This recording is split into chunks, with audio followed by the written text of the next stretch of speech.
welcome Jeff Vander. We're so glad you're with us. Thank you so much.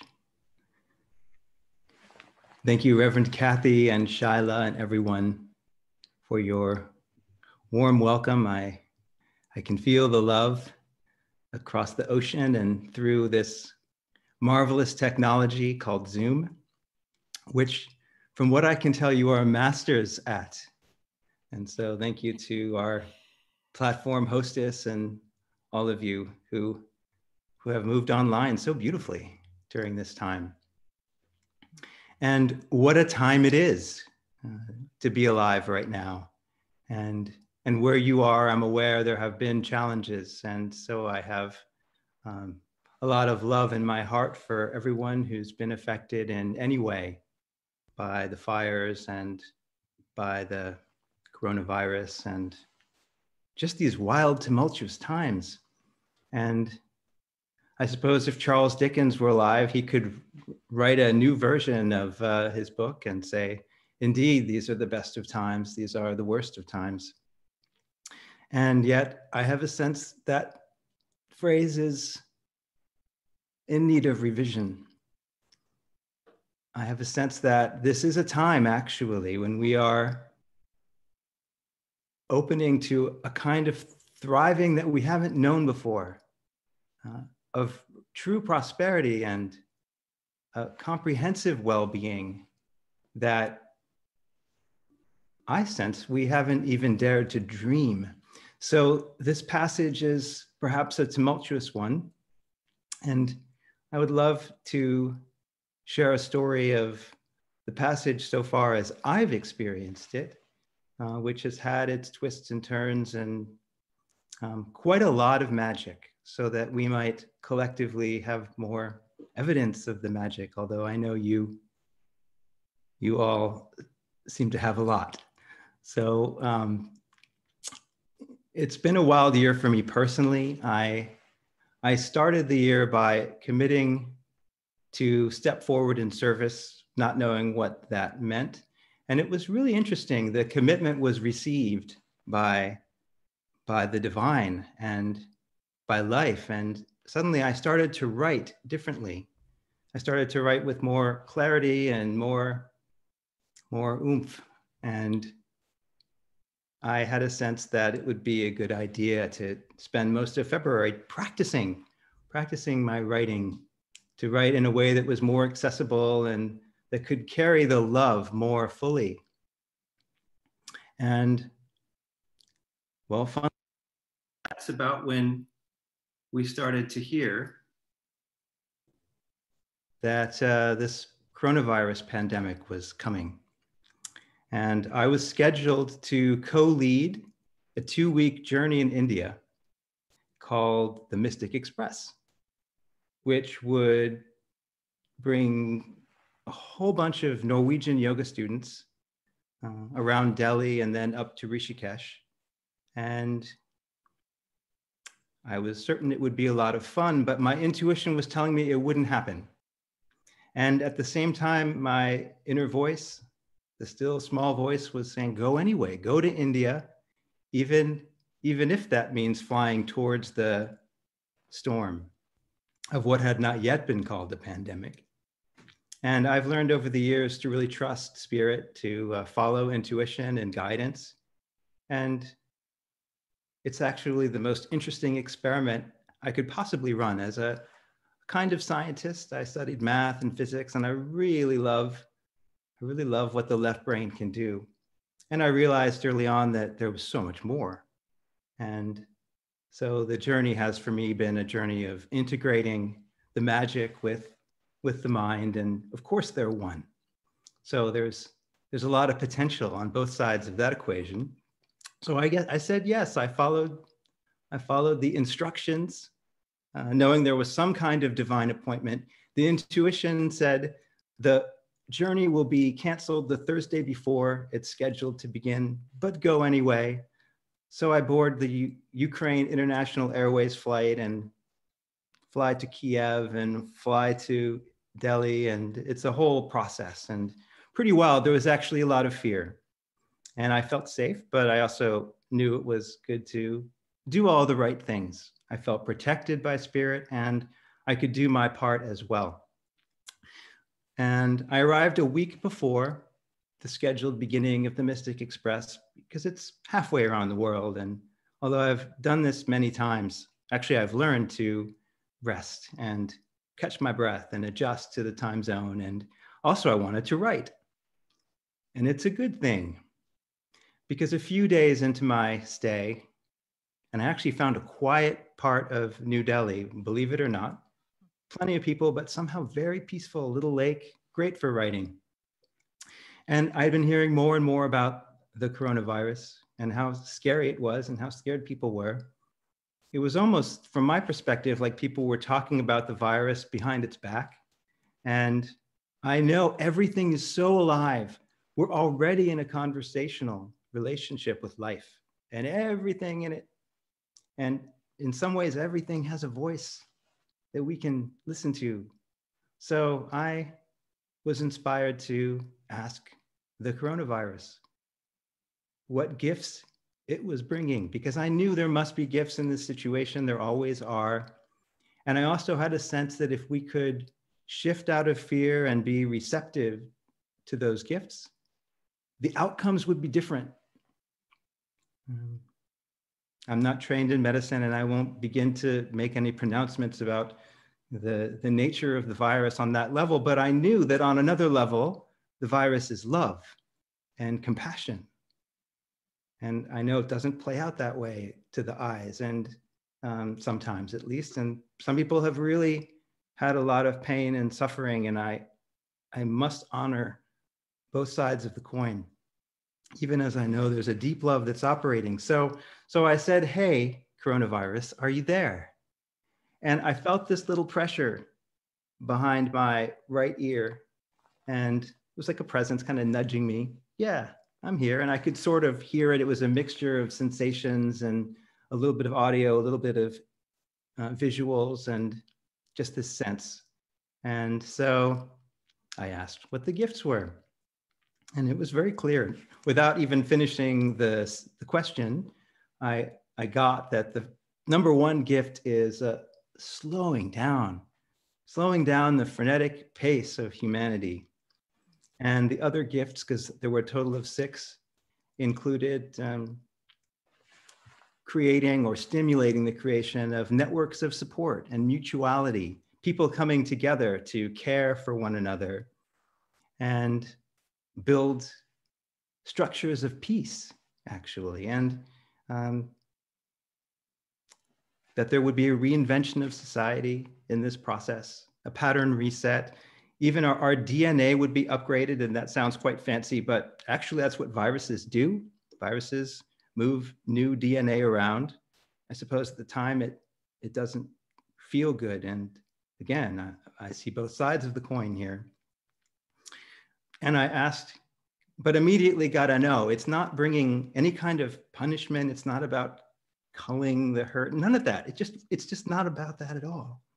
And I asked for the message, kind of like if it had a sermon to give, what would its sermon be? And 4 or 5 paragraphs came through that were so beautiful. And you can read them on my website. And the funny thing is, this piece that I co-authored with the coronavirus itself went viral in internet speak.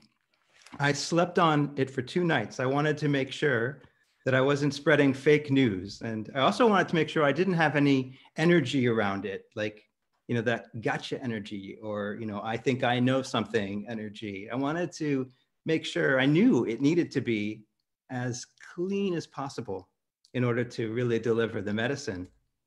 So after 2 nights of sleeping on it and having one dream about people saying things of a negative nature about it, I got it's time. So I pressed publish on Facebook, and pretty soon it went all over. And spiritual teachers were picking it up, and I was being invited to radio shows and that sort of thing, which is new for me. But then I remembered, I said yes at the beginning of the year to show up fully and serve. So if it takes this form, so be it. And I wrote a few other articles from deep listening. But before we go there, let me say, in fact, Wednesday night, India time, the World Health Organization declares pandemic. Thursday morning, I'm looking at the headlines and I see a little article, actually a little hard to read, as if it had been written quite hastily, saying the borders are closing tomorrow, which meant no Norwegian yoga students would make it to India. So in fact, on the Thursday before the Mystic Express was scheduled to begin, it had to be canceled. And one more piece of evidence on a mountain of evidence at this point that intuition works, that when we listen, life is constantly telling us, even with precision, what's going on. And when we listen carefully, with clarity, with open hearts, we'll be moved by the Spirit in ways that not only serve, but serve us, because I will say, if I may speak generally, when we make ourselves instruments, we become very useful to life, and there's more support available, more protection, more safety. So imagine if lots and lots of people said, wow, let's serve, let's make ourselves fully available. So now we're starting to get into keys for thriving in the new pattern. I had a sense in April that something was coming of a momentous nature, and for some reason, the date July 5th came to me quite strongly. And at that time, I didn't know it was a full moon. I didn't know it was a lunar eclipse, and a few other things. I didn't know about big events that were planned to either begin or end on July 5th. I just knew it's July 5th. Okay, one more piece of evidence on the mountain. Because indeed, on July 5th, I meditated for about 5 hours in total, which is way longer than usual, but I had the time, and it felt important to inwardly complete the old patterns, the old historical grievances, to forgive, to release, to let go, to thank God for all of the experience, all of the lessons and blessings, and then to say yes to what's coming, and to be really curious about what's coming. So I wrote an article called Choose Love Now, which encouraged anyone who read it to meditate and actively choose the most direct path to the heart of love for oneself and for the whole of humanity. For some reason, I could see this was before July 5th. There were many realities coexisting on the planet. And if you read the news headlines, it's pretty clear there are at least 2 in the USA, but I was getting there were 49, which is a nice number, 7 times 7. And the point is, let's just choose the one that thrives the most, that is most pleasing to God, that is most deeply fulfilling and whole and loving. And people wrote to me that meditation changed their lives and their view of their career, and brought a lot of clarity, as well as just feeling so good. And even after July 5th, we can still choose love. Now we can choose love in every moment. I have a knowing that the choice has worked, that we are actually on the direct path into the heart, the direct path not only to love, but of love, because we are love. So how does love move? How does love show up now? And how is now different from before? Not only does it feel different, but I would offer that the principles for living the good life, for creating, for being together, have shifted. And maybe it's not brand new. Maybe the ancients knew this. But whereas in the previous pattern, I like to speak in terms of patterns. In the previous pattern, society organized itself around commerce.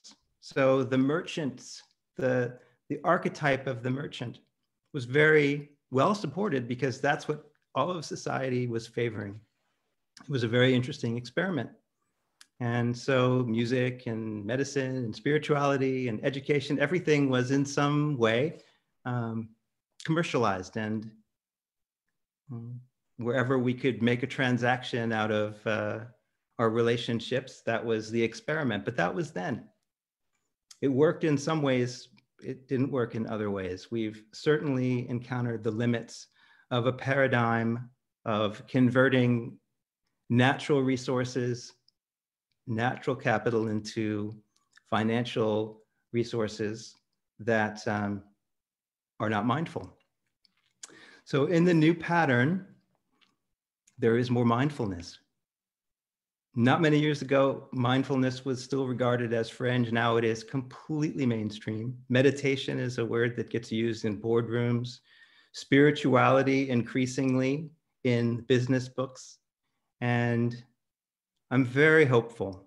I had a session recently with a clinical psychiatrist, and he said, clinical psychiatry is moving in the direction of awakeness. And so many medical professionals are studying with spiritual teachers and learning about non-duality and other religions, and then bringing that back into their practices. And there's a really powerful current of healing that's weaving through just about everything these days. I have a sense when I look at the timeline in my mind's eye that by the end of the year, even November, definitely December, we will see beautiful new beginnings and green shoots in the USA and in the United Kingdom, which are two places where there are a lot of cracks in the pavement. It's interesting, not quite ironic, that where there seems to be the most chaos, there is also the most promise. That we will indeed be a whole new kind of greatness. America and other countries can be great, again, great period, because we can be more conscious, we can be more aware of the impacts of our decisions and how we organize ourselves. So if the merchant archetype is how we organized ourselves in the previous pattern, now it's not about some other archetype, as if we're all going to now be that. Over history, we've had societies organized around warriors, Sparta in ancient Greece, intellectuals, Athens in ancient Greece again, various cultures organized around the priestly class, in India, the Brahmins, and just throughout history, right? We have examples of societies that were running different experiments. Now, in the new pattern, the experiment is freedom. And this is a soul level freedom. This is a freedom to be you. And so the number one key for thriving is authenticity. And I'm going to do a quick screen share. So you can see the keys, which I'll email to Reverend Kathy afterwards, so you'll all get a copy. But just so you can follow along, and without going into detail, but just so you can feel the presence of these keys, all of these words, generosity, presence, self-confidence, loving everyone, have been around a long time, right? But somehow now, these 12 I'm finding in my work and in my meditations are like the key that opens doors within consciousness. And when we contemplate these, when we work with them, opportunities open up. The magic happens, synchronicity, miracles even. Mm-hmm. So today, as I was tuning in to what keys we might focus on, well, I do want to say a bit more about authenticity and then trusting life and availability to the timeless. Before, if you were a merchant, life was easier because that is how society was organized. And now, if you're a merchant, it's still great. Do that, be that, do what you love. It will work, including financially. And if you're an artist, the whole notion of the starving artist, we can let that go. Because if you're really an artist and you do that and you be that and you do what you love, you will prosper. You will be supported, including financially. So that's probably the most important thing to keep in mind, because you already know to trust life. Although with the recent events, it may be more challenging, but now is the time. That's the master class. Now we really need to trust life. If it's been fire, if it's been floods, if it's been COVID, now is the time to up our game. Because when we trust life, what I've learned experientially and what I've found with many people is life mirrors back our trust and demonstrates that it is trustworthy, in fact. Mm-hmm. So when life seems to throw us a curveball, it's always useful to inquire, where might that be in me? There's no blame. It's not that kind of game. It's, oh, there's something so subtle I couldn't see it except for life. And a good way to practice is to drop in and be available to the timeless. And so when we come together on a Sunday like this and we meditate and we pray, we are doing that. And there are many gifts in the timeless dimension of our being, infinitely many gifts. All this and more are present there.